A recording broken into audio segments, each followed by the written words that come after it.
All right, everybody, welcome to In the Guard, your one-stop shop for all things combat sports, MMA, boxing. We had some boxing last night. We had some UFC going on. Anytime people are striking each other, heck, it could be in a bathroom bar somewhere in Oklahoma. We're going to talk about it here on this show, fresh off the heels of UFC Vegas 20. I'm Mike. I'm Tony. And this is In the Guard. Let's dive right in. So before we go ahead and jump into that main event, what do you think about the card as a whole? It was a tough one to get through. It was. Luckily, it was only 9 fights. And yeah, we were done by 9:30. And this is kind of what happens when you run cards every single week. You know, you got to put people out there.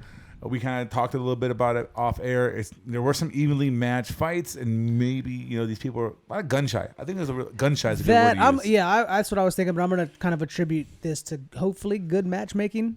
Maybe. A lot of technical fights, a lot of close fights. Some Right. decisions could have gone either way. And it's again, when you're running cards like every single week, they're not all going to be jewels.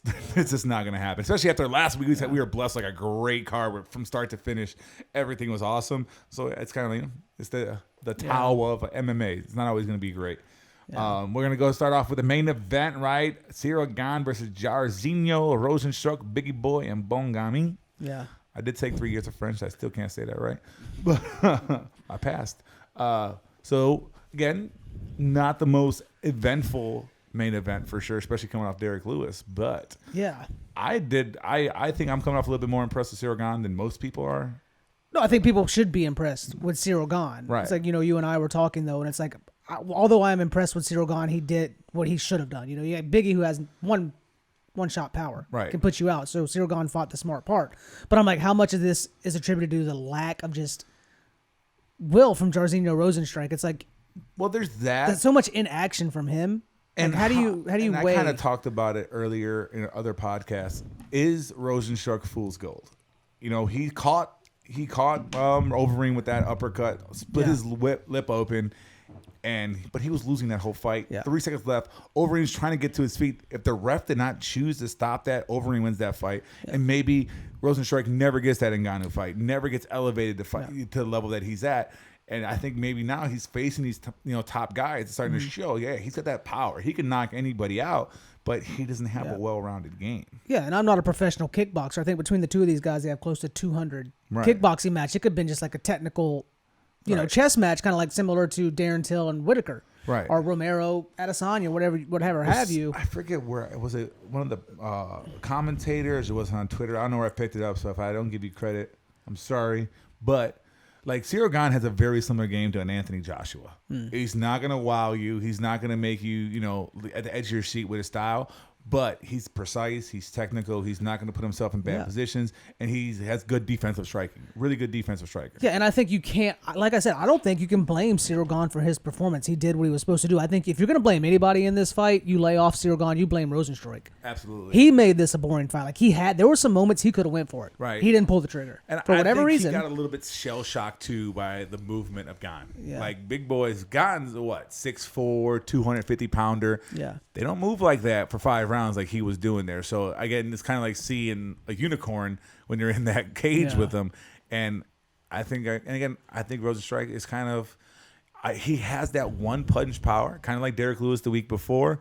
Derek Lewis a little bit more explosive than him, a little bit more risk taking than he is, for sure, a little bit more of a wild card. Mm-hmm. But when you have that one punch power, sometimes you just sit back and I'm gonna wait, I'm gonna wait, and you sit on that crutch. It's almost like a crutch, and it hinders you sometimes. Yeah, I definitely found the casual in me coming out yelling at the screen, "Fucking go, right. fucking go! No, you're down 4 rounds, well, just go." Especially like rounds 4 and 5. Like easier said than done. You have to know you're down 3 rounds. I got to finish this fight to win it. Where was that hunger at? So maybe you're not a champion level. Maybe Rozenstruik, although we had that Lewis and Gane catastrophe, right, where they both were kind of gun shy, similar to this. There's a little more action in this one than that one for sure. Maybe Rozenstruik watches this. He gets frustrated with himself. I had this. I had that. I had that open. Maybe he just come back stronger his next fight. Maybe. I mean, he's 11-2 now. He's on the younger side for the heavyweight division. But I've been kind of critical of him from the jump. And I can't judge for whatever reason, right? I'm not the man in the arena. Right. I don't know what's going through his head. He had the balls to step into that cage, but for whatever reason, he didn't pull the trigger. Well, absolutely. But once you're there, you got to pull the trigger. Like you've signed on the dotted line. You're in that cage. 4th ranked heavyweight in the world, and you're down. Your corner's yelling just at you. Throw it. You either throw the fish or throw the towel. And I was telling Jody on the way here, I'm like, you've already took the most lethal punch in the heavyweight division, Ngannou. Right. You know, right. Ain't nothing gonna be harder than that. You came back from it. Nothing's gonna be harder than that. You're right. You know, like you've ate the worst of the worst. So. And I honestly feel like he was afraid to get taken down by God. Well, he said like if you like, there was one interview that he was worried about the grappling. Yeah, he brought that up. Usually people don't say that, and that's concerning. Like whoever says I'm worried about this aspect, I'm worried about some people say that even if they don't want to say like I'm gonna stop them or I'm not worried about it, they'll say like, yeah, you know what, that's not gonna happen, or I'm gonna avoid that by this.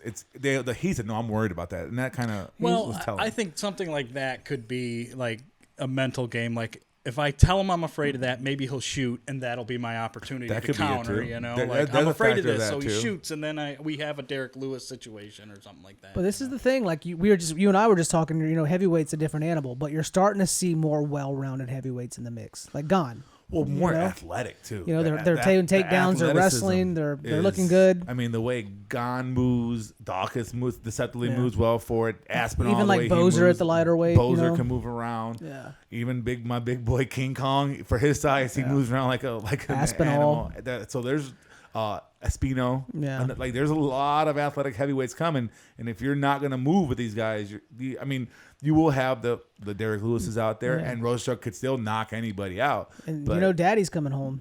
And even if I think Daddy. We'll talk about that if we get to that. Not talking Mark Wahlberg. So what's the next step for Gone? We were kind of talking about this last. It's kind of hard to say. So I like if you want to like see how his striking really is, his movement, why not a Volkov fight? I like that too. If you want to test his grappling, Blades is off the loss. I know you're not that interested in that. But I just don't like to pair a winner with a loser. Yeah, but you're talking about somebody that's fallen pretty high, and he's 7. So like I don't see like if you're got like a guy losing from in the top 3, why not give him a guy that just want to fight? Well, we kind of talked about it, and I. Or maybe even Lewis, like that, and we kind of talked about it last podcast too. Like the winner of this fight should fight Lewis, and the loser should fight Blades. Yeah, and that might be the easiest way and to break it down. That's totally fair, you know. Or if you want Rozenstruik to, I love bringing his name because I have no fucking clue. Shamil Abdurakhimov. Dude, I think he's having visa issues. I've watched in the last year 500 MMA fights, at least 6, 7, maybe 1,000 if I'm losing count. And I'm pretty sure I've never seen Shamil Abdurakhimov fight ever. I've seen a Sakai. It's another guy who hasn't fought in a while. Yeah. He's in the top 10. His last fight was Overeem in that main event over the summer. I remember that because it was the day of my fantasy football draft. Yeah. Maybe Curtis Blades could fight one of those guys. I just like the matchup of Volkov and Gane. I think it'll be a fun match to fight. They're both kickboxers. They're both rangy guys. I think that will be, and they're both coming off wins. Yeah, I think that's a good fight to make, Volkov and Gane. And Lewis really wants Overeem, so I want to find out what it means to clap them cheeks. Yeah. I want to see it. I want to see it happen. And then again, what's his name? Did he already drop all the way down? Oh no, Rozenstruik's right there. Again, you have the Abdurakhimov, you have Sakai, Walt Harris, and the guy who hasn't fought in a while. Get one of those guys. It just makes you Walt Harris is coming off a loss. If Rozenstruik's that concerned about Gane's grappling, you put him up against a guy like fucking Blades. Oh, it's going to be. It's good. Blades is going to take him. I want to see how Blades comes back after that knockout. Because you're fighting a very similar opponent with Rozenstruik. Yeah, but yeah, a very similar opponent. So you can be cautious. Are you gonna? I mean, I think Blades was winning that fight on the feet. Maybe he decides to stand up a little bit more. So that'd be a fun matchup too. And it's kind of a way to redeem yourself without getting a rematch. You're fighting a very similar fight. I mean, you can't clone the Black Beast. Yeah. Like, there's only one of those that come around ever. Yeah. But if you're gonna get a prototype, like a type like him, Rozenstruik's the best guy, and they both come off a loss. The only letdown I have with this fight, the Gane Rozenstruik fight, is I was hoping to be a little bit more sold on Gane. I don't think I got enough just yet. Like I think he's great, he's good, but I think he beat a top 10 guy decisively. Yeah, I was hoping I would be sold on him out of this fight. Like, there was no questions who was the better fighter in this fight. Yeah. And maybe overall, Rozenstruik fights back. But last night, Gane was the best guy in that cage. Yeah. He fought not even top 10, a top 5 guy, a guy right outside the championship picture, and he owned him for the fight. So that's by far his biggest competition, and he stepped up to the challenge. That's all you can do, right? Put the guy in front of you, beat the guy in front of you, win that fight, and he looked dominant. So, yeah, give him Volkov. They're both great kickboxers, rangy guys. I think it'll be a fun fight. Let's move on to the next fight. All right, we got the co-main, Nikita Krylov versus Magomed Ankalia. Another fight we were split on. I took the underdog again here. We'll talk about our picks later. Yeah. as Michael Bisping said, too many V's in one fight. Dropping the USSR jokes. Yeah, Bisping maybe we should use Russia with the xenophobia throughout the whole fight. Those fucking Brits. Gotta love the count.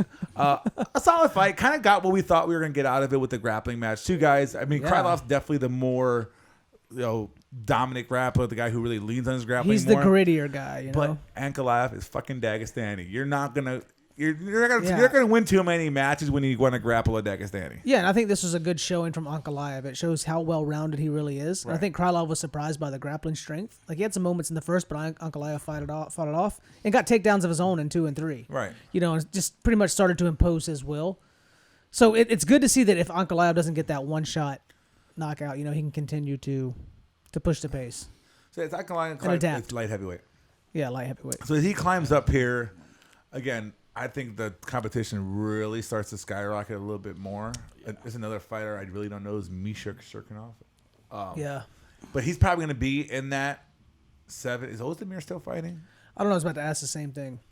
I don't think he is. You might see him fight Anthony. Is Anthony Smith booked for somebody, isn't he?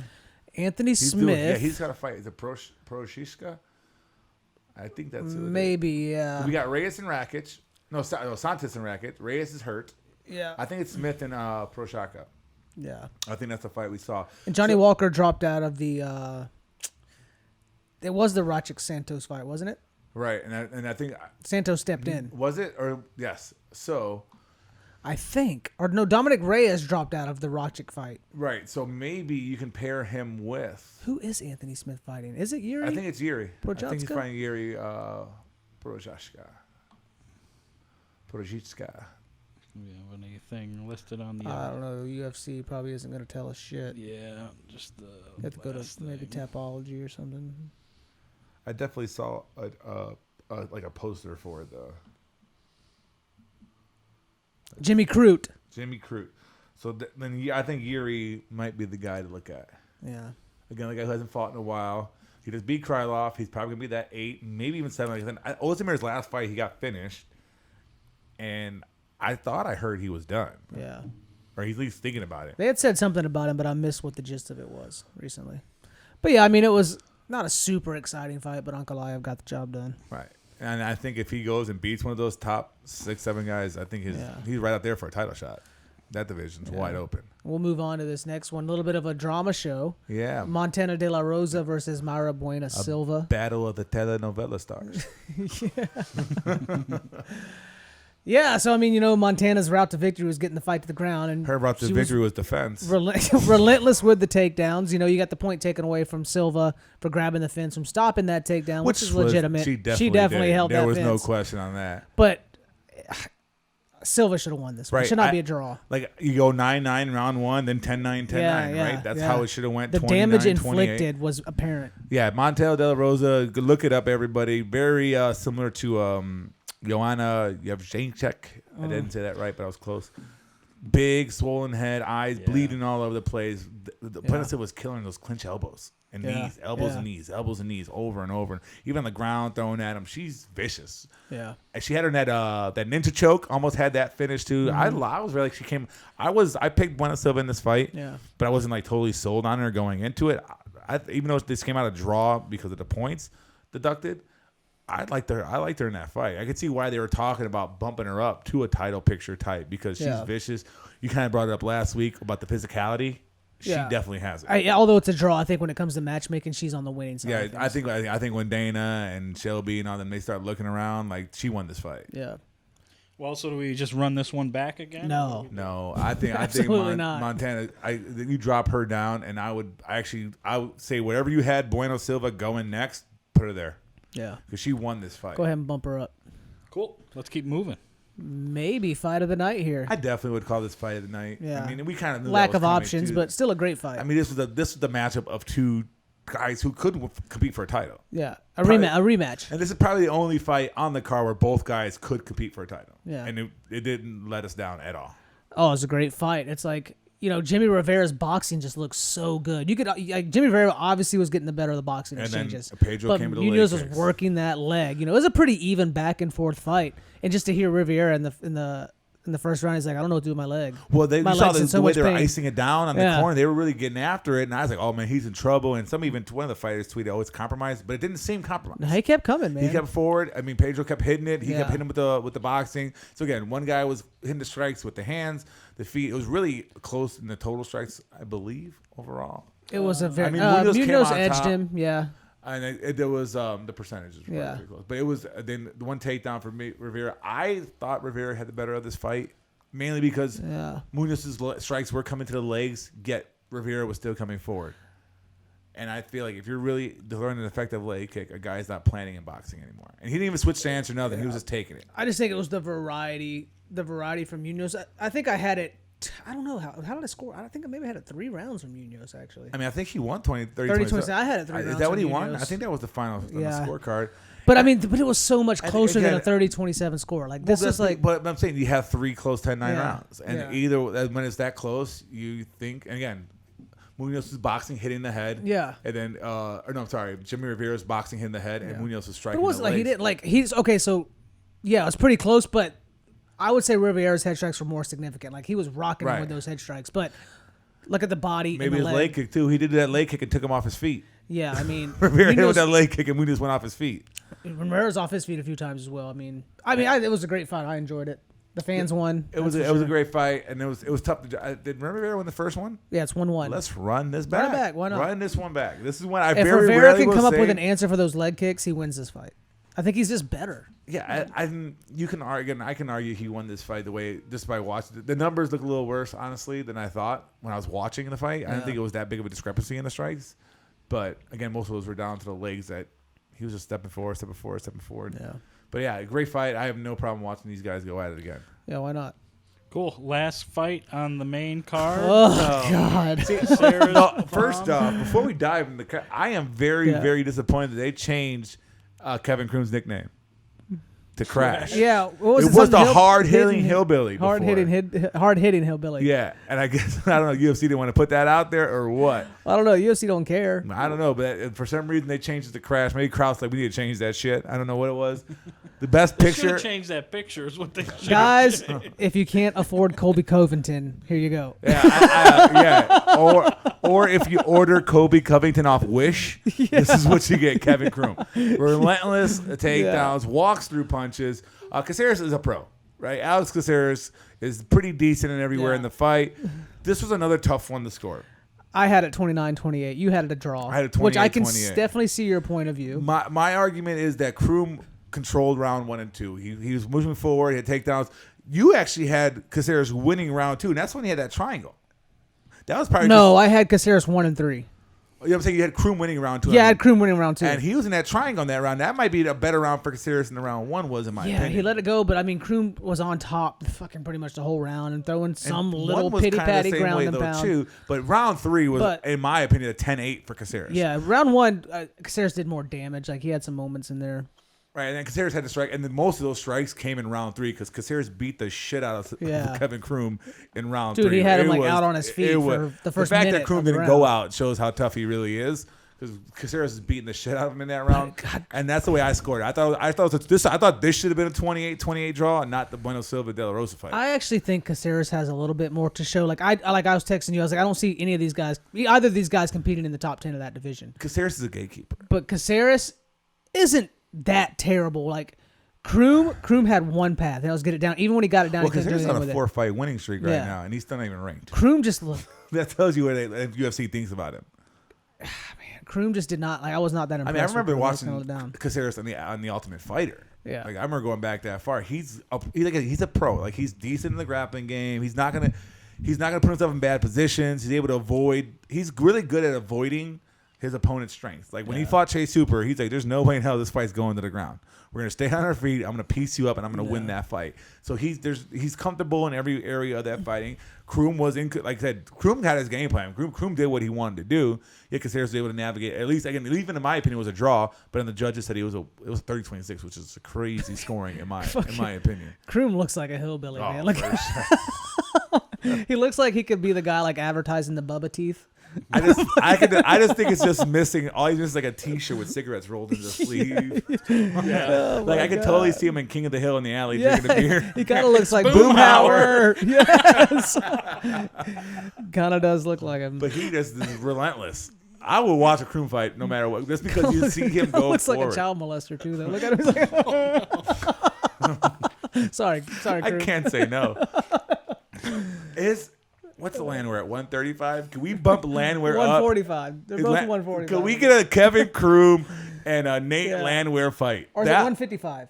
No, Landwehr's at least. What's Hirosa? Because Hirosa's 45. It's 40. I know he's either bantamweight or featherweight. So let's go. I want to see Nate Landwehr versus Kevin Kroom.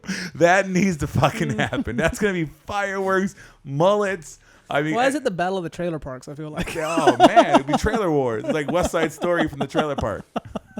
Trailer park boys. Where's Bubbles? Oh yeah. We need Bubbles as a judge. Bubbles is Kraus. You think you can see it right? No, better than Chris Lee. Maybe brings his cats. Yeah, neither one of these guys are gonna be ranked. But I mean, I think Cacero's next fight is gonna be some up and comer. Oh man, okay, enough bashing Kroom. All right, let's move on to the undercard. All right, pretty good fight here as well. It's another good fight. We were split on this. Who is this? Hernandez. Alexander the Great Hernandez versus Thiago Moises. Yeah. And we were split. I had Moises in this one. It's another very, very close fight that like you can erase your thin margin. I was a big Alexander Hernandez fan. I thought he turned a corner when he came. We kind of talk about Grizzmacher not being the best of competition, but he also made him look like he wasn't the best of competition too. Sometimes like you got to take that into consideration. Yeah, he's not the best guy, but I made him look like he wasn't. Well, I think Grizzmacher, from his Ultimate Fighter days as well, is a hard-nosed, come-forward type of guy. He's going to make Alexander Hernandez look really good. Both guys were quick, fast. Yeah. And I just think as the fight progressed, Moises dissed himself. You know, it was really close to start off. Like maybe you can give Alexander round one or Moises. I think Moises ended up winning, but it was a really close one. And then as it kept going and going, Moises started distancing himself as the fight kept going on. He was hitting Hernandez with head kicks twice. That third round was like all Moises, which again it's a little bit 10-8 would be a stretch, but it was definitely 100% Moises in round 3. I gotta say 29-28. Two young guys have bright futures, I think. Yeah, and it's funny, the call out, when Moises calls out Ian Quinta, and Ian Quinta's like, no, how about Rafael Fiziev? Yeah, let's go there. He's like, no, let's shuffle the deck. We're not going to do this. Is Ian Quinta another guy? Is he kind of still fighting? I don't know. He's shuffling Moises along. He's a fun guy to follow on Twitter. He's hilarious. But Alexander, it's tough. He's kind of been up and down lately. Yeah, he got knocked out by Cerrone, bounced back against Grizzmacher, and then now he drops some Moises. Do you think that's going to be Cowboy's last fight against Diego? Give him Cowboy again. Let him redeem himself. I hope so, man. The Cowboy's my man. I just want to see him. I think it's time. I mean, it's probably been time, but Alexander the Great needs to take. I mean, he's not going to get no ranked guy for sure. I do like the idea of Moises and I don't know where he goes. How about let's go with the guy who I thought Moises was, Moicano. Yeah, why not? That's a good fight. But that's 140. No, he's fighting 155. Yeah, we'll go Moicano and Hernandez, and we'll go Moises and Fiziev. Because Fiziev just knocked out Moicano. And we'll go that. Now I think it's a good way to kind of keep this division rolling through. Fiziev, and if Hernandez can't beat Moicano, maybe he's not Alexander the Great. Yeah, he's good. He lost his fight, but he's not bad. He's sharp. Yeah, quick, sharp. Next fight. After this fight, I didn't even want to watch the rest of the card because I was so heavily on Mazo and DraftKings and. I mean, I picked Mazo. Fight IQ just wasn't there. She's got really good hands. She's lanky. You see the picture. Look at her fucking arms. Yeah. This is the thing. So she was eating those leg kicks. The first round she got taken down. The second round she starts off good like she started the first. She's piecing up Davis, and then she starts to throw body kicks. Right. Davis takes her down again. Why are you throwing body kicks? All right, so third round, we get back to it, and you could tell she doesn't want to stand on her leg. She accepts the takedown so easily, and she stays there the rest of the fight. She doesn't have any grappling skill whatsoever. But if you don't have that, why throw? Like when she was on the bottom, she's throwing up weird like legs under the armpits. Like, what are you doing to try to get out of this? Yeah. She's like in that side control. I've never seen this case. What she would do, like an omoplata on the wrong side, shit like that. Like she looked lost on the floor. Her hands were awesome. Yeah. When she's boxing, she looks sharp. Maybe she's thinking about a boxing career because she looks really good about throwing those hands. Davis, a veteran, the experience, the grappling. I also want to touch on this fight. I'm always critical of the grappling, right? Yeah. Oh, this is boring. This. Davis wasn't the sharpest grappler, but she was striking, advancing, trying to go for submissions. She was attacking her whole time in this grappling. And I can respect that. Yeah. And that's the type of grappling I don't mind seeing in an MMA fight. She was definitely progressing. Again, it wasn't like super high level. It wasn't Khabib, going from S-mounts to triangles to all this stuff. But she definitely was trying to win the fight from her dominant position. And that's why she did win the fight. Yeah. She was, again, 30-27 without doubt. Yeah, for sure. So it's going forward, Mazzo. I don't. This is 135, right? Yeah. She's not very big for 135 either. That division is kind of fucking a bunch of people that fought each other a million times. Let's pass that screwball over here. Let's get that little bit of take a little hit of that shot of PB here, peanut butter. So we got the title. We don't have the title fight. We get the title fight going in featherweight. So to the Misfits, Black Sheep, and Screwballs. That's a fucking look at the UFC's fucking internet team sucks. Look at this. It says this in the what is that? The strawweight division, the 125 has Vantillis. That's pound per pound. Okay, that threw me off. I was like, what the fuck? Valentina and Amanda Nunes are not. I'm so used to them fucking up. Right. So we're going to go down to the bottom. There you go. So bantamweight. Okay. That's where they're at. My bad. I mean, maybe give So where are we gonna go with Davis? She wins. Let's look at her first. Who? I like Davis, right? She just won the fight. Was that Carol Rosa that just lost? Yes. No, it was Ketlin Vieira that just lost. Rosa just lost too, didn't she? I can't remember. Well, might not give her Sarge. Oh, man. Give her Sarge. I've got no idea. Davis is she's number 11, right? Yeah. That's not according to this. That's the featherweight, is it not? No, that's bantamweight. It's UFC's fucking sucks. Damn. Oh, there we go. She's in 125. flyweight. Yeah. But I think they fought at 135. Yeah. So if she's gonna go back down to flyweight, maybe give her Jessica I. Jessica I. Everybody can go to the bathroom during that fight. Yeah, Jessica I, Alexis Davis. Give her a shot. I mean, she beats Jessica I though. Maybe she start thinking about working her way up towards the top. As far as Mazo goes, I don't. Maybe. I mean, I don't think she deserves. She stays at bantamweight. I don't think she deserves a ranked opponent. No, absolutely not. Like Kish was an ugly fight. She needs some time to deal with the pressure and deal with the grappling aspect of the mixed martial arts. Yeah, I don't know. Hands look great, but outside of that, she's clueless. Her fight IQ's not that great. No, not. And I think that's always the biggest distinguishing factor. This is a fun fight thanks to Ronnie Lawrence. Cachero and Lawrence. Yeah, Ronnie Lawrence versus Vince Cachero.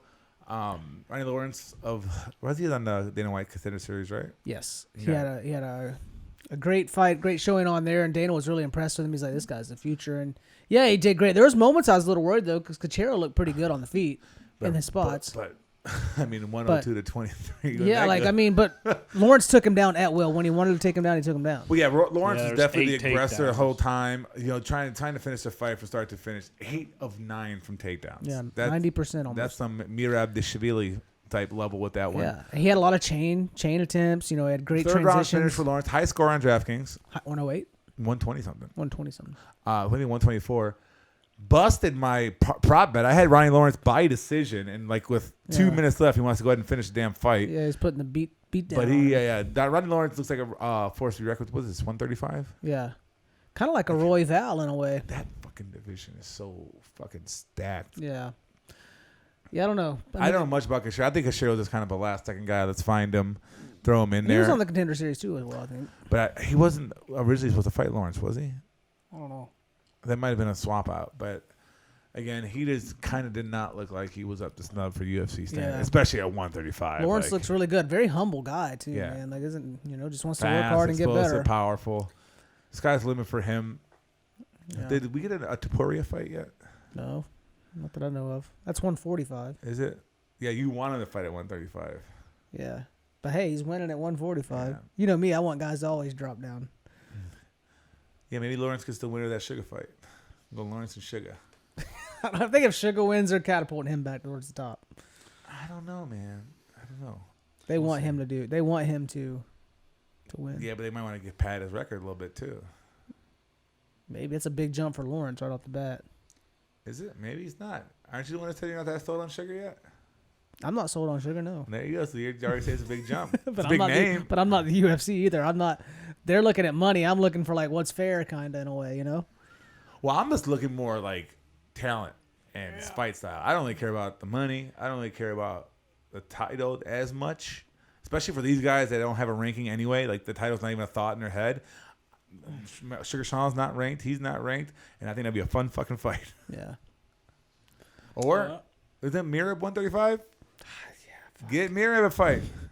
Looks like a 155 or a 135. Let's give Mirab the Shibili. I just look at some of these guys. I'm like, man, they got to be cutting a lot of weight. I walk around 150, and I'm like, some of these guys just look Max jacked. walks around. 125. Max Holloway's on Rogan saying 190. He walks around. Well, it's like, what do you say? Like Figueiredo walks around at 165. Yeah, he cuts like 25% of his body weight. That's fucking. So he's 15 pounds more than me fighting at flyweight. Huh. That's nuts. Big boys. They need an atom weight, man. And we got the. That's one FC. You want to move to the last for first fight? The first fight, last fight. Another close fight. I had Grisham winning this fight. Again, another fight we disagreed on. Yeah, I picked Jacoby, but I thought Grisham won the fight. I wasn't like really too high on either of these two guys going into it. Yeah. I thought that Grisham, just being a veteran, being in a fight, he'll find a way to eke out a decision, which he almost coming did. in 4 pounds overweight. Coming down, he was a heavyweight his last fight too. Then he lost it to Burek, but didn't look totally lost fighting a guy like Dober is a top 10 heavyweight, and he held his own against him.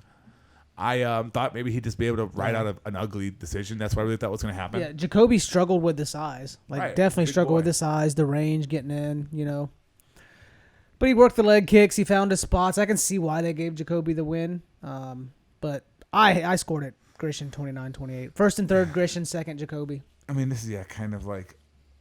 Obviously they're in their fight and putting themselves on the line. But as far as the big picture, I don't think either one of these guys are really too high in UFC's plans. Jacoby was in UFC. He got booted out.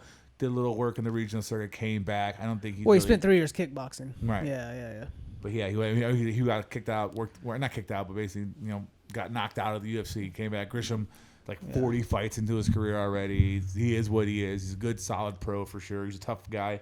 He's gonna be one of these guys. He's gonna be a measuring stick. Gatekeeper. Yeah, I mean, he's 32, Jacoby, and Grisham's I think 36, 35. So they're both looking at maybe they're fighting for who the gatekeeper's gonna be. Yeah, that's what they are. And this was at 205, right? Yeah, or 209 for Grisham. Yeah. All right, we want to move into how our whiskey and wagers were for this fight. How do we do here? I netted $2. I'm hungover. I'm negative about 35. I didn't have a great night by any stretch of imagination, but I had a solid one. This fight, I just bet that it would go the distance, and it did. So I was positive on that one. I had Ankalia by decision. I had Siragan by decision, which paid off for me in the end. Yeah, and how'd you get that? By mistake. Mashing the wrong button. I pushed the wrong button, and it worked out for me very, very well. Mike has got a lot of luck. Oh, he's so lucky. I even have my correspondence at DraftKings trying to get that erased before at 2 p.m. I was like, hey, I want to do submission, but can you help a brother out? I'll even pay a little cash out fee, but they didn't want to do it, but it worked. They knew that's what it was. Didn't we just deal with this motherfucker last week? Yeah. Oh, I was bitching him out for that fucking Emirates fight. On DraftKings, particularly, I didn't do well. I had very heavy Kevin Kroom, and once he lost, I was like, oh, this is not gonna be a good night for me. And plus, once I saw these fights get knocked out, I knew oh, this is gonna be shit. Yeah, I had 5 lineups, and I was 100%. My ship was anchored to Mazo and Kroom, and they both lost. So yeah, I mean, I was way more. I didn't have that much Mazo at all, or Davis. I kind of faded that fight, but I had so much. I was probably about 80% Kevin Kroom, and it kind of DK's cutthroat nowadays. I also had Ronnie Lawrence by decision. I lost that one. Yeah, there's another one I lost too. I can't remember right now, but I came out positive $130. Yeah. So. It was a good night. It's good for you, yeah. And he factored in my NBA stuff too. We'll talk about that's a different show for a different podcast. But it was a good night. I don't overall. know. You think MMA fans watch NBA? Of course they do. There's some. There's some for sure. Of course they do. But, people want to win money. We gotta keep it branded. But yeah, it was a good night whiskey and wagers. As far as the big showdown, right? The night where we had the biggest differential in picks. We didn't agree on almost any fight. What did we do? We drawed. 3, 5, we and 1. We tried our hardest. Kind of an underperformance from both of us, but we drawed. But the one was, I think, was a shady one, so it should have been 4 and 5 for both of us, right? You had you had De La Rosa, right? I had De La Rosa. Yeah, De La Rosa. So that one should have been washed away. So it should have been 4 and 5 and 3 and 6. If even you agree that, because you agree that Bennett Silva won that fight. I agree. I was really questionable on the Kroom decision. Well, we both had Kroom. The Rivera decision. We both had Rivera. What other fight did we have difference? This one, and this one's another close one. So the judge. Well, we disagreed on this fucking fight. We disagreed on the main, the co-main. Right. There was no finishes, so you let the decision. The judges fucking do everything. That's what happens. They fuck you over. Yeah. But it was fun competition. So going into the year, I'm still up 3 fights. I'll do the whole overall standings, post them when I do the math. But again. Up 3 on Tony for the year. He closed the gap, too, going into those last 2 fights. He was down 1. Yeah. He just had to win one of them. I thought Krylov was going to do it for me, but it didn't happen.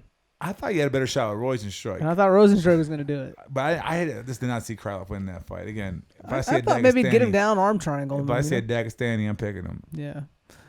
Yeah, it was good. It was fun. It was fun to actually us to have that much of a difference to still draw. I mean, we definitely want to pick people we think are going to win, but in a card like last... Well, I think I picked 60% underdogs. Well, last night, was there really any favorites in underdogs? I picked a lot of underdogs. You know, last night there was not like any... They were all close fights. They were all close fights, and there was nobody that... There was no... I mean, Saragon was probably the only stars on the card. You know, Ankalia, they have hopes for, but we'll see. Well, let's move on to next weekend, where everybody's waiting for. Excited for this one. It's the fucking trifecta. No, I think we're at a disagreement here for this main event. Yeah, we do. You are going. We do. So who's this main event?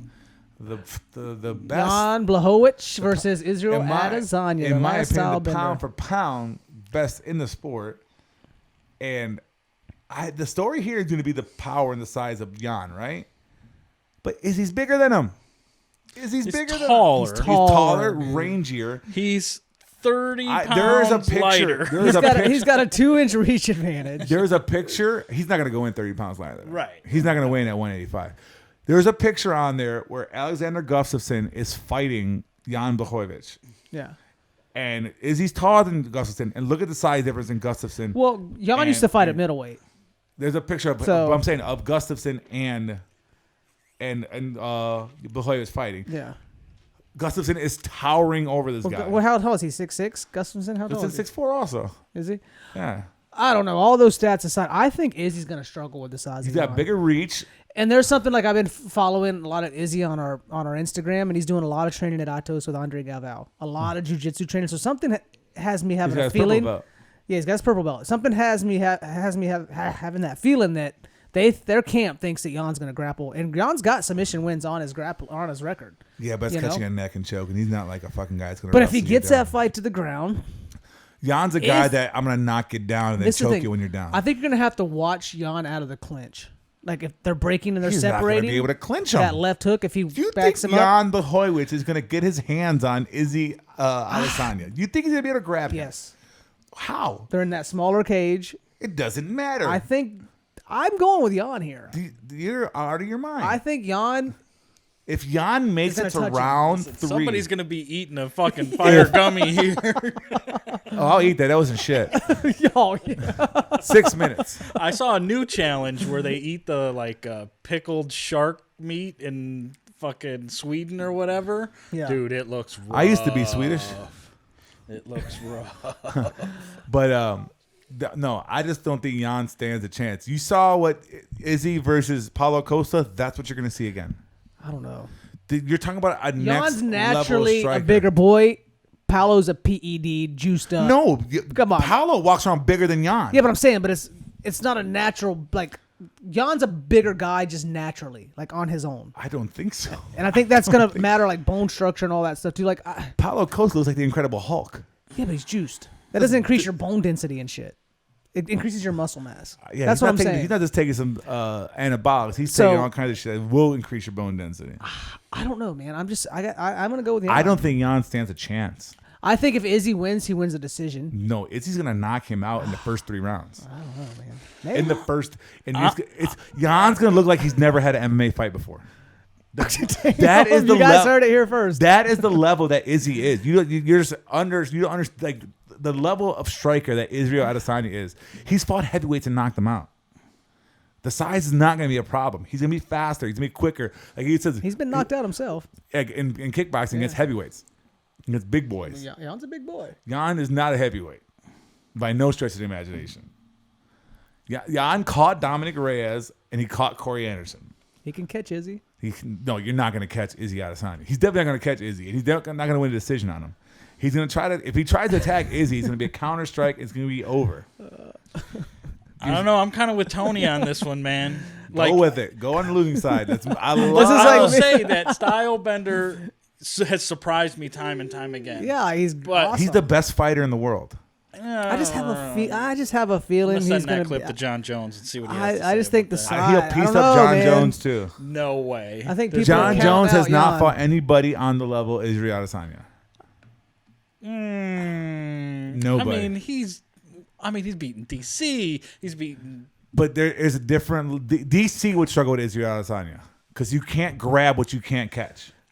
You can't wrestle a guy you can't catch. He's going up and fighting the top. We saw it last night with Gane and Cyril Rosenstruck, right? A big, stronger guy like Rosenstruck. What do you think's in Izzy's mind right now? You're looking at Jan. You know Jan can grapple. You know he can strike. Jan really can't grapple. Where does that myth come from? He's got 3 submission wins. Yeah, you know what he does? He knocks them down and subs them when they're on the ground. It's not like he's taking people down. He's pretty well. He's got a third by knockout, a third by submission, and a third by decision. Those submissions are he knocks the guy down with his power and then subs him on the floor. So you're looking he's not shooting doubles and taking people down. There's not a big differential here in finishing rate. Izzy's 75% finishing rate and Jan's 66% finishing rate, but more variety. He has more paths.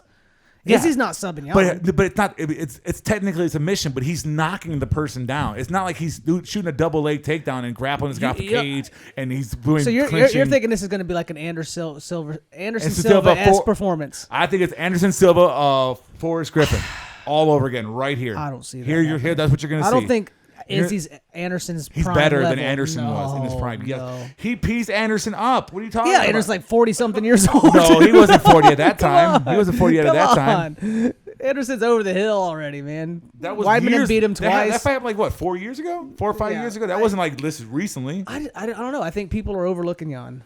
I'm going to go Jan. You think underestimate? You can take that to the bank, and when next week No, comes I pick around, Izzy a lot. I just don't think he's going to win this fight. Izzy is the best fighter in the world. He's going to go down 30-0, and Khabib's going to come back. Better than Khabib? Best. First off, Khabib's retired. And Izzy. Okay, fair point. Fair point. Izzy would beat Khabib, too. Well, no shit. Yeah, Izzy would beat Khabib, too. So there you go. Best fighter in the world. But I think... John Jones, I'm going to be sending you this We don't. Yeah, John Jones, you're going to get knocked out by Izzy sooner or later, too. That's going to happen.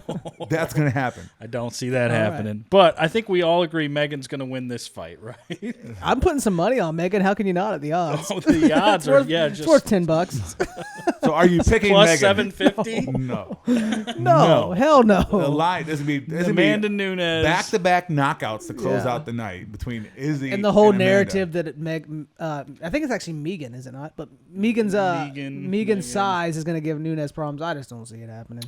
Well, we're using size with height, right? Yeah. She's 6 foot to 5'8". Like, she's gotta have some serious reach too. I guess it just says 2 inches. 3 inches, yeah. Yeah, Nunes is just 2 a inches. different Oh beast. yeah, I was looking at leg reach. Yeah, she's just a different beast. Yeah. beast. I don't know, outside of maybe a triangle off her back or something crazy like that, like a Hail Mary submission. I don't think she's gonna beat Amanda Nunes. No, I think Amanda's just gonna walk her down and beat the shit out of her. It's gonna be pretty one-sided. Yeah. And we're gonna find out if Anderson has a chin. Listen, I'm gonna put $10 on it. Right? Oh, I'm gonna put a little bit of money on Megan Anderson. Yeah, but how can you not? I just because if it pays off, it's worth it. Yeah, right. And it's MMA; anything can happen. Yeah. Right. But 99 out of 100 times, Amanda Nunes wins this fight in dominant fashion. Yeah, I think it'll be. That's why the odds are like they are. Well, I think we can just keep rolling. Yeah. Another this good is a fight. good one. Another title fight. Aljamain Sterling. I think we're gonna agree on this one. Or maybe not. No, I think we're gonna agree. I'm gonna go with Aljamain Sterling here. So I think he has more pass by submission. Yeah, I think he can hang on the feet, and I think he's got the grappling advantage for sure. He's probably one of the best grapplers in the UFC. The first time this fight goes to the ground, Aljo's gonna tap him. Yeah. The first time. Like anyone who just recently been watching MMA and just saw Corey Sandhagen knock the fuck out of Frankie Edgar, Aljo tapped him in less than a minute. Yeah. This guy is grappling off the level. He's been kind of looked over forever too. So he has that hunger in him. He's got that anger of not getting this title opportunity. And Jan is kind of a paper champion. But I would not be surprised though if Jan knocks him out. I would be very surprised. I wouldn't be surprised. I think Jan is really good. I just think Aljamain's better. I don't think Jan really has that much power. He really does. He's a decision point fighter for sure. He can. His knockouts are I wear you down and I'll knock you. I'll start pounding you out while you're fatigued on the floor. Yeah. But he's not a guy that's going to hit you and put your lights out. He had trouble with Aldo. That Aldo won some rounds in that fight that he won his title. Fighting for a world championship for a guy who's never fought in that weight class. Look, both of these guys, their average fight time puts them in the third round. Yeah. Right. No, Aldo's more of a grappler, so he's gonna take some work. He's gonna try to wear you down and then grab a limb, grab a neck, and choke you out. Whereas Jan is very similar to what's his name? Evelev. That type of style where I'm just gonna press forward. Yeah, press forward, boxing. And him and Evelev kind of came up together too, so you kind of see where the style kind of is. I can box you, but he's not overly great at anything. He's just really good at everything. Being really tough and just wearing on Aljamain. I don't know. But the only reason Jan had, would you think Jan would have beat Henry Cejudo? I don't. No. Do you think he beat TJ? I don't. I don't know. So, TJ with or without the EPO? Both. Yeah, I don't know. I'm going to take Sterling. He's plus money too. Yeah, I think Aljo wins this by submission, and I might probably lay some on Aljo. Why did he say he's missing weight? 136. He's got to be champion weight. You can't be 136 at championship level. You got to hit exactly. All right, let's keep moving. You know where I'm going this one. Yeah, it ends with a V. It ends with a V. He's got that one of those beards. This is your boy Habib's best friend. Habib's wingman here. Yeah, I'm going Makhachev here. Yeah, but for taking sure. Out Dober, yeah. Decision probably more or less. I think he gets it done. I think he finishes the fight. Yeah, he may. He's got power on the feet. If you've seen Khabib Nurmagomedov fight, you've seen Islam fights. Still very similar style. Islam has his last few fights drop out. It's kind of messy. He's fighting Drew Dober. He's going to fight Dos Anjos his last fight. Dober's pretty tough though. But he's going from a top 5 guy to a barely top 15. Just barely making it in there. Again, very similar style to Khabib, Dagestani wrestler. I think Islam Makhachev is going to be a 155 champion before his time is done. Yeah, I think he's going to win this fight for sure. Cool. Let's keep moving. This one we might disagree on though. Thiago, this Santos, one is probably the toughest fight for me to call Rakić? On the card. So this is the problem I have with Santos. Like I think if Santos gets taken down, Rakić implores a wrestling game. Santos is going to be too comfortable off his back, and he's going to waste a lot of time being there instead of trying to get back to the feet. But I have this. I think Santos is going to bounce back. I think he's going to knock out Rakić. Well, he's in a position where he's got to win. His last fight is a loss, and he's 21-8. I'm scared though. Rakić is coming. I like Santos, and I want to pick Santos, but after seeing how he looked on his back against Cachero, that's what I'm saying. And I think this fight's going to go there. That's what I think it is too. Rakić is a big, strong dude, powerful. He put Anthony Smith on his back and made people think Anthony Smith's career was over. And do you think Thiago Santos and Anthony Smith are kind of in that same ballpark right now? Yeah. Well, Santos is very good. Now they're falling, and the thing with Santos, too, he had that Jones fight where he put in the performance of life, arguably won that fight with one leg, and then I think he fell off. He got hurt. Yeah. He came back in that. Now that the Sheriff fight was his first fight back off a knee surgery, so maybe he's still getting that strength back, or maybe he's not the same after that injury, too. Yeah. That's one of the question marks I have for it. Has that sledgehammer on his fucking chest is accurate because his hands are lethal. Yeah. He has power unlike anybody. Yeah. He's up there with the Lewises and Rosenstrikes like that. Well, that's how crazy his power is. Kunitskaya just won, and that's Santos' boo. So, it's going to be even more of a party if both of them win. Right. So, I'm going to go with Santos. I'm leaning Rakić on this fight just because I'm not sure what Santos is anymore with that knee. And like I said, when he fought Teixeira got that to the ground as soon as he wanted it there, and he kept it there. Yeah. And if that happens here, if it goes to the ground, I don't see Santos getting out of it. Yeah. I think Santos is a little bit bigger than Anthony Smith naturally, so maybe I'm thinking he can get back to the feet. But Rakić is bigger than Teixeira. Well, yeah, I mean. Look at this boy. Big Austrian looking like Arnold. Yeah. All right, let's move to the undercard. Dominick Cruz, Kenny. Another fun one. Let's see what we got here. We got KC, Mr. 4 a.m. Kenny on the same card with Megan Anderson. Yeah. I love Casey Kenny. He is definitely up-and-coming future of this division, but you got Cruz who... He didn't look terrible in the Cejudo fight, right? I mean, Cejudo kind of caught him questionable stoppage. Yeah. We had cigarettes and beer. Yeah. So I actually kind of like this matchup. I think it's like when I first got into it, I'm like, I don't know about this. I kind of was writing off Dominick Cruz, but I'm actually thinking Dominick Cruz is going to win this fight. Is Keith Peterson going to rep this fight? I hope so. I hope Keith Peterson. He fucking better. If not Keith Peterson, whoever runs that account. Whoever runs that Keith Peterson MMA account. Yeah. Cruz is a tough read. He's kind of been he's been up and down, right? Well, he had those two fights in 2016. And then he was off forever. Yeah, that's kind of Cruz's life. Like lots Cruz, of injuries, man. He's got a tough luck, dude. Yeah, he comes back, blows a knee, comes out. He has that strange style to train for, the way his footwork is. Yeah. He's sharp. Again, world champion. I think this is a fight that plays out on the feet the whole fight. But I just think it's Kenny's time. I think if this fight happens 5 years ago, Dominick Cruz wins the fight. But the fact that Dominick Cruz has that age, it's not going to work out. I mean, I think I'm going to take Dominick Cruz here. I'm going with the young. I'm going to get it. Dominator is going to get it done. 29-28. Going young lion, 30-27. Keep him rolling. Yadong. This one I'm torn on. Yeah. Phillips. I picked against Yadong his last fight, and he beat Marlon Vera. Yeah. And didn't he knock him out? But like sometimes Marlon Vera just doesn't have the motive. Like you just see different things from Marlon Vera. Like what are you gonna get? Living off his sugar knockout. Like Kyler Phillips, man, he's good. Decision. He's aggressive. He's good. He draw Cody Stamen too, yeah. which is that was Perez he knocked out. Yeah, it was a draw, that Stamen fight. And Stamen is no joke. Yeah. So I'm a big fan of I'm a big fan of Yadong here in this fight. I think that Kyler Phillips. I don't think he's ready just yet. I think he's going to rush. He was another Contender Series guy, right? Yeah. He's another Contender Series guy. He's coming off a win. He beat, who was it? Kind of like a Kevin Kroom, but not a Kevin Kroom. One of those other guys that just made it in the UFC. Another his name? Another hillbilly. I don't know what the fuck his name was. Else. Cameron. Yeah, Cameron Else. Was it Phillips? No, man. Second round.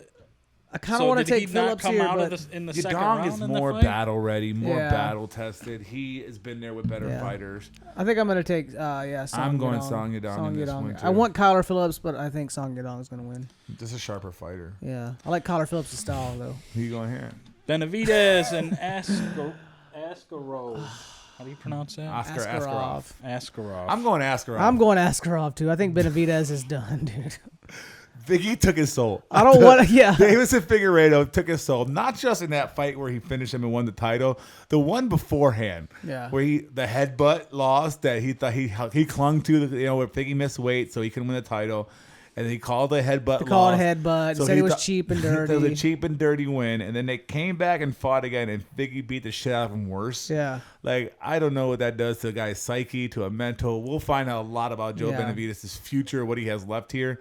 But he's small for 125. That's what I'm saying. He's a little guy. He's about my size. Like that's what I'm saying. There needs to be an atom weight. You know, like or just maybe you're just too small for maybe too small for MMA. Yeah, go to 1FC. Go there with Mighty Mouse. And Askarov, just look at that picture. Like Askarov's ready to go. He's got his chest.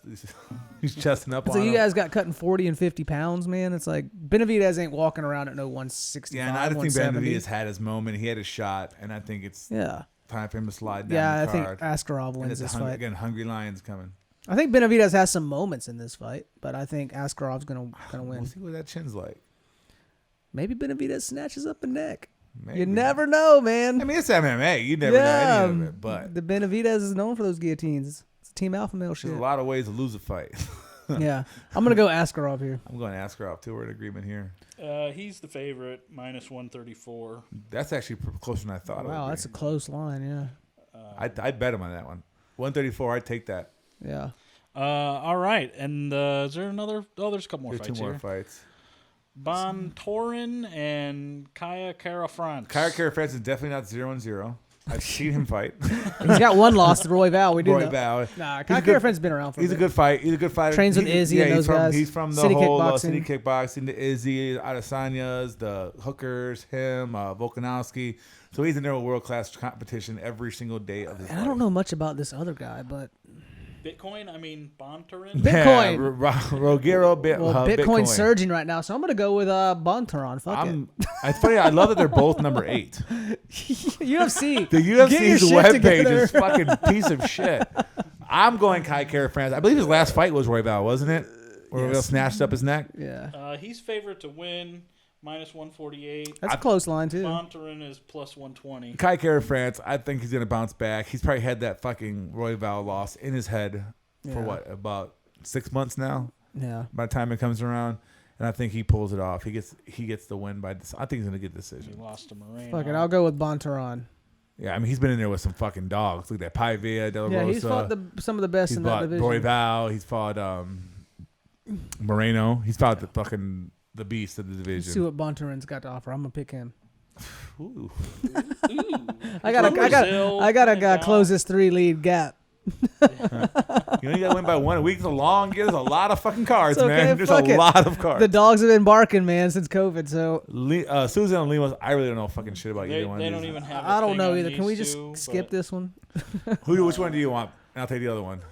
Fuck, I'll go Lemos. Lemos is a favorite, -182. Yeah, I'll go Lemos. I'll take Susan. She's ranked. There we go. All right. She looks meaner in the picture. Is that it? That's the whole card. Oh, damn. It should be a really good fight. So over under, how many get dropped? 2.5. Over 2.5. Under. Under. It's a pay-per-view. I bet these ones can disappear. Like Susan Lemos, they're like, yeah, you guys are fucking out. Yeah. I don't know who the fuck you are. All right, let's move on to some all things MMA. Did you guys see? I didn't see Hall? this one. This is old. This is old, isn't it? Is it old? It came across my thing 2 days ago. Oh yeah, this is old. Ryan Hall, and this is like a Denny's.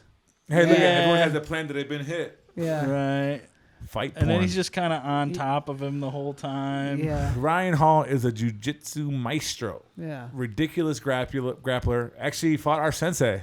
Yeah. In a jiu-jitsu tournament. Yay. Unfortunately won that fight. Our late sensei Pedro. Pedro Viana. Yeah. But Hall is a great guy, awesome dude. So if this guy was talking shit, it was his fault. Yeah. Ryan Hall is like one of the nicest guys there is. It's friendly. Look how nice he is still.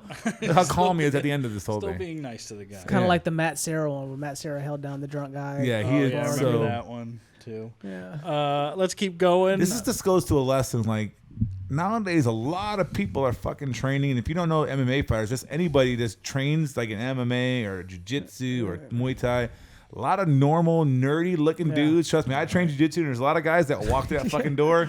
You won't believe will fuck you up. So be careful when it goes out there. You're going into fights because what's the funniest meme? Is the Frodo Baggins, the guy that plays Bilbo Baggins. Bilbo Baggins is on like the scooter. Yeah, the actor. And he's got the beard and the cigarette. And he's in like real skinny jeans rolled up at the bottom. He's like, the guy that's gonna tap you on the mats. Yeah. There's a couple guys that I don't want to put their names out to try to fucking shame of that. We roll with it. You look at them and shit like, there's no way I would fuck this guy up. But they get a hold of you, they're gonna choke your life out. Yeah. Right. All right, some more fun stuff. Fight announcements. Why can't we just make this the first title? Yeah, Robert Whittaker versus. You want to know why? Because Izzy's gonna lose. He's got to come back down. April 17th. I don't think Izzy's coming down either way. Who do you think's winning this one? Robert Whittaker. Whittaker. I think Bobby Knuckles is back. Whittaker is very fucking well rounded, man. Like, and I hope he is too, because I think his title reign gets overlooked a lot because of his injuries and interims this and a lot of crazy shit went on. The way Izzy knocked him out too. Right, It's like, and then we can't like. Bobby Knuckles is a bad dude. He's a bad dude. He's game. He's a great fighter. Good watch. at every angle. He's so well rounded. Wars with Yoel Romero. You know, Yoel might have won one of those, but he walked away beating Yoel twice. Yeah. So this guy is legit. Costa again, I think is kind of a one-trick pony, but we'll see. I think he's we're gonna learn all about Paulo Costa in this fight. I think he's gonna knock Costa out. I think it's gonna be the second or third. Is this the main event? Is this the main event? I think it is. is. If it just says set for April. Yeah, so I think it'll be in the third or fourth round. He's gonna finish Costa. Yeah. I don't think Costa's gonna be able to get Whittaker out of there, and Costa's cardio, we already know where that's going. So I think third or fourth round. I think we're gonna learn a lot more about Paulo Costa in this fight than we are Robert Whittaker. We know Whittaker's state, but Costa skyrocketed up, got undefeated, got that fight with Izzy, and then looked outclassed. Now, how does he come back from that? Yeah. You know, what does he do after that big loss? Now, if he comes out and, you know, either wins this fight or looks good against, okay, maybe Paulo Costa is legit. If he loses this fight, maybe he's kind of, you know, tapered out. I think the Reapers. I mean, not just loses. If he just looks outclassed in this fight, there's a difference between losing and then like just looking like you don't belong. You know.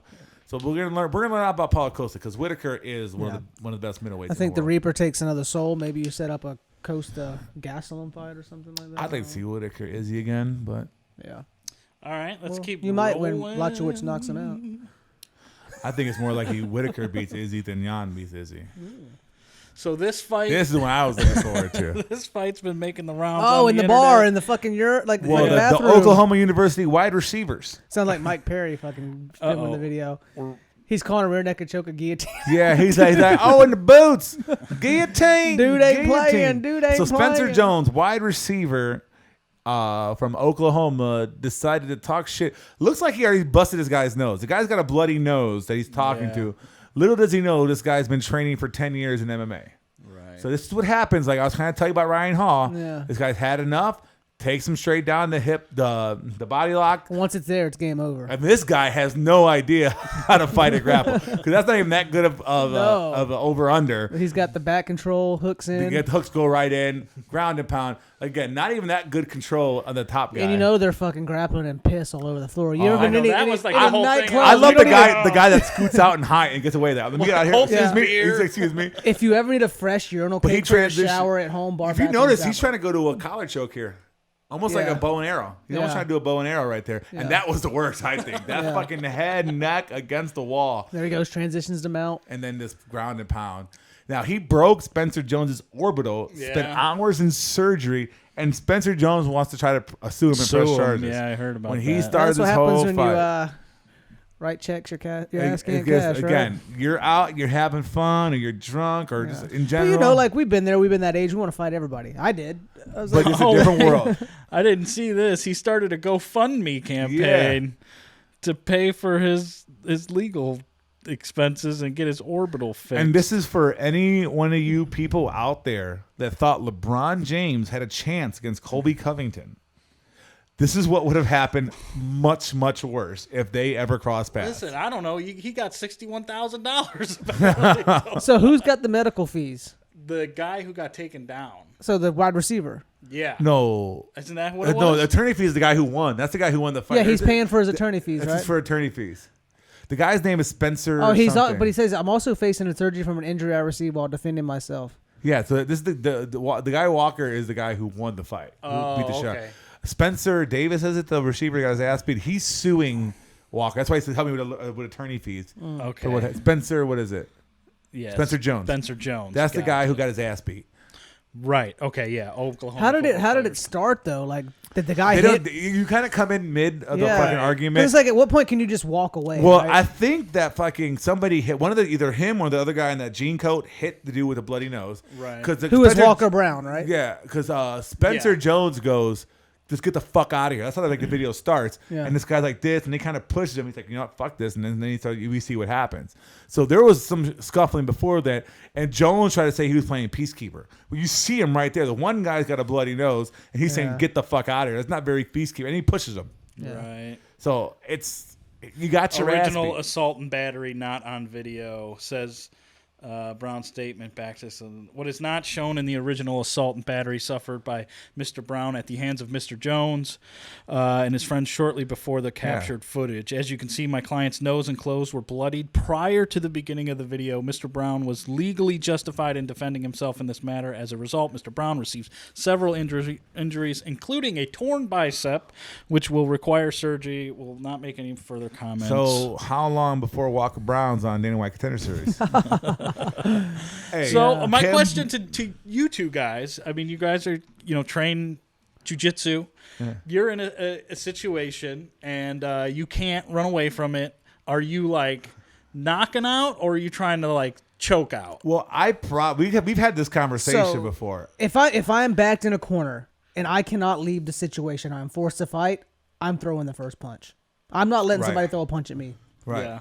I'm striking first. And I'm going to throw a punch. But that's what you're trying to stand. Right. Huh? You're not trying to choke someone. No, I'm not grappling. Eventually, it will happen. It will go to that, but I'm probably at least going to throw like a left hook or I'm going to throw a straight right. Well, you got to think too, like especially when this pure jiu-jitsu leaves you open to strikes. Yeah. So you at least want to daze somebody, distract them, throw a punch to get it. We see it in MMA all the time. Like throw the punch to shoot the takedown. Right.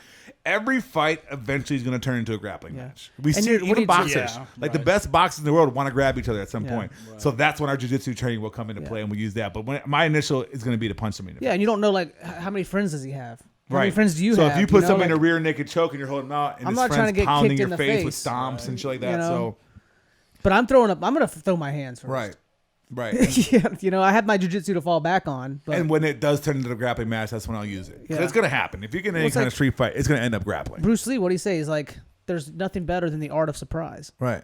That is the ultimate weapon. Right. Right. No, I don't believe I hit first too. Yeah, I don't believe that bullshit. Yeah, I'm not. If somebody, if I feel super threatened and I can't, because if you don't hit first, somebody can knock you out, and who knows what happens to you at that point. Like that was what I was taught. You hit your head. This is like a situation. If I feel threatened, maybe this guy didn't even think about hitting me, but I might hit him first just in case. Just in case. Something I was taught growing up. My uncles were like, "You never let somebody hit you." No, first. Why would you do that? You swing first. Who came up with that idea? But if you can people walk that away, never fought before, walk That's away. who came up with that idea. I feel like my stance has always been, I give you a strong push to the chest to put distance between the two of us. I'm not pushing. But then if you approach me after that push, you're getting punched. If we're in a hostile situation and you're stepping forward, I'm going to hit you. Yeah. I'm not going to wait. If I can get in reach, you're only 2.5 feet away. If you get within 2 feet of me, I'm punching you in the face. Especially if we're already arguing and fighting. The minute you start coming forward, I'm not going to start talking more or yelling more. We're going to fight and we're going to figure out who's going to win this thing. But I'm not going to wait. I'm not going to wait to see what even you a do. headbutt would be nice. Okay, I mean, I know, we live in a world. Who knows? Somebody's got a knife, gun, whatever. I'm not going to give him a chance to pull that out. Right. You got to do what you got to do in that situation. Yeah. At first, I'm trying to walk away, but like you said, I have to, I'm striking first. No, yeah. Fuck that. No, yeah. Strike. You ain't punching me in the Cobra face. Cobra Kai in this bitch. Strike first. Because then I strike can't hard, use strike jiu-jitsu first. or anything. I'm fucking on my back. Right. And then out cold, who knows what and happens. then they're throwing kicks and shit. Or you hit the back of your head on the way down. Yeah, all kinds of shit. Like, no way. Well, let's move on to some more fight announcements here. One great one, ex-UFC champ Frank Mir faces old man Antonio We need to see Tarver. the ages of these two. Over or under 100 combined. Max Holloway had a great strategy for Frank Mir. He goes, take the point deduction and hit him with a leg kick to start. Take the leg out and then win the rest of the fight. 52-year-old for former champion. How old is Mir? Oh, we need 48. Yeah. I kind of like Mir in this fight. He's younger. Mir's not, and he's bigger. He's Mir's competent way boxing. bigger. Yeah, but Tarver's tall and a so fucking Mir, boxer. though, I think. Mir's a tank. I think Mir's 6'4" at least. Yeah, Mir's a tank. He was out there fighting Brock Lesnar and shit like that, and Shane Carwins. How old is Frank Mir? I want to know how old is Frank Mir. Let's see here. That's a big motherfucker who knows how to fight. Mir is huge, and he's not like a guy who doesn't know how to fight. He's not world 41. So he's not that old. 93. He's 11 years younger than him. Damn, Frank Mir's only a few years older than me. Well, Frank Mir was only not fighting because of that whole bullshit with USADA and the picogram. Basically, picograms for him got him out of UFC. Yeah. Other than that, he should still be fighting. He's 6'3". He's got 3 kids, 41. Yeah. His daughter's a badass. Fighting. Yeah, she's a badass. Yeah. He's 6'3", 260. He's a big dude, man. No, yeah. So Frank Mir's live in this. Yeah. I know Tarver's a better boxer, obviously, but again, 52 years old. What has he been doing? Yeah. Yeah, 52 and 6'2". Yeah, that's really the thing. Is like, what has Antonio been doing for the last 10 years? I mean, when did he? And Frank's still in the fight world. I don't know if does Tarver do anything to do with boxing still? Who's that? Tarver? Does he call fights or anything? I haven't seen anything from Tarver in years. I mean, he had some wars and some great fights. He but beat the shit out of Roy Jones. Who was it? Roy Jones was it Pavlik? He was fighting Pavlik a lot, I think. Yeah. The 2 fights, obviously, there's 3 fights I remember with Antonio Tarver. The 2 against Roy Jones and the 1 against Rocky. Yeah. Remember Rocky Balboa? He lost to Bernard Hopkins, Roy Jones Jr. Yeah, it wasn't Mason Pavlik. Dixon himself. These are all old fights, but his last string of Frank Mir, I don't know many of these guys are. Chief Coyote, Danny Green. Green, Chad Dawson twice in a row. But again, that's 2000. Bernard Hopkins, he lost to Hopkins. So at that time, he's like 40, so he's at the end of the road. Damn, he TKO'd Jones Jr., huh? Yeah, he beat him the first time, too. Yeah. That was a bullshit majority decision, yeah. Yeah. Well, I don't know. This is getting interesting. This makes me kind of want to buy that card a little bit more because I want to see this. I mean, Ben Askren, Jake Paul. I think the Askren, like we kind of talked about it last week. I think Askren's gonna be more of a snooze fest than we think. Like I don't think anyone's getting knocked out in that fight. Askren's gonna survive for a couple rounds, and Paul's gonna look. Yeah, it's not like he's got to watch knees. And then Paul's gonna be gassed, and it's gonna be just too tired, boring. Slow. Yeah. All right, let's keep going. Maz Vidal rematch with Oozman in September. I don't think it changes. Who knows? I mean, Maz Vidal only needs that one opening. He had spots in that first fight. This will be a full I don't know. I think Maz Vidal is going to get stomped. I want to see it. I think Oozman's going to TKO him. But no, I think if Oozman plays that game, he's in trouble. No, I don't know. I think he falls in that. You do see that with certain fighters. They start working on that striking. They're grapplers their whole life. And if they do fall in love with that a little bit too much, if he stays on his feet, Masvidal is going to put him out. I think it's just like when you fight a guy like Oozman, you're always Oozman should go back to this fight and do exactly what he did the first one. And I'm sure he'll do a lot of that. But I think he may stop the fight. Whether it's ground and pound or I don't think he can stop the fight. On the feet. Not against Masvidal. We'll see. I think he's going to do it. I'm kind of on the Oozman train now, man. I think Oozman's going to win this fight, but I don't think it's going to be by stand. I think if he stands up, it'd be a huge mistake to fall in love with your hands, and go and give Masvidal the only path he has to win. Yeah. When you can just fucking grind him out, win that fight ugly, bore everybody who gives a fuck, and go away with your title again. And I beat you twice. Shut up. I think Oozman wins. No matter how it's done, he wins. I just think he's going to finish him. I think he's going to win in a boring fight like the first one. Maybe. All right, let's keep rolling. All right. Another announcement. Real good fight here. We're all excited to see Thug Rose. Whaley and Rose Namajunas. So Pat Barry's letting Rose out of the basement. So I'm just concerned with the strength of Whaley, like with Andrade dropping Namajunas on her head. I don't know. Like I think Namajunas can outpoint.